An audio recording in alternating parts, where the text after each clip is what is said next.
Hello everyone and welcome back to another video from Finance and Crypto Guide.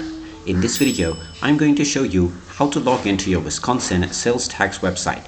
So let's get started right away. First of all, open up your web browser and then in the address bar type in tap.revenue.wi.gov and then press enter.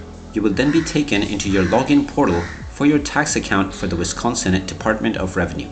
Now just type in your username within the username section and then within the password box type in your account password. You can then click on the login button and you will be logged into your Wisconsin Revenue Department tax account right away. In case you have forgotten your username or password, you can click on the forgot username or the forgot password button underneath the login button and you will be allowed to reset your credentials from there. And there you have it. That is how you can log in to your tax account on the Wisconsin Revenue Department. If you find this video helpful, make sure you hit that like button and subscribe to our channel if you haven't done so already.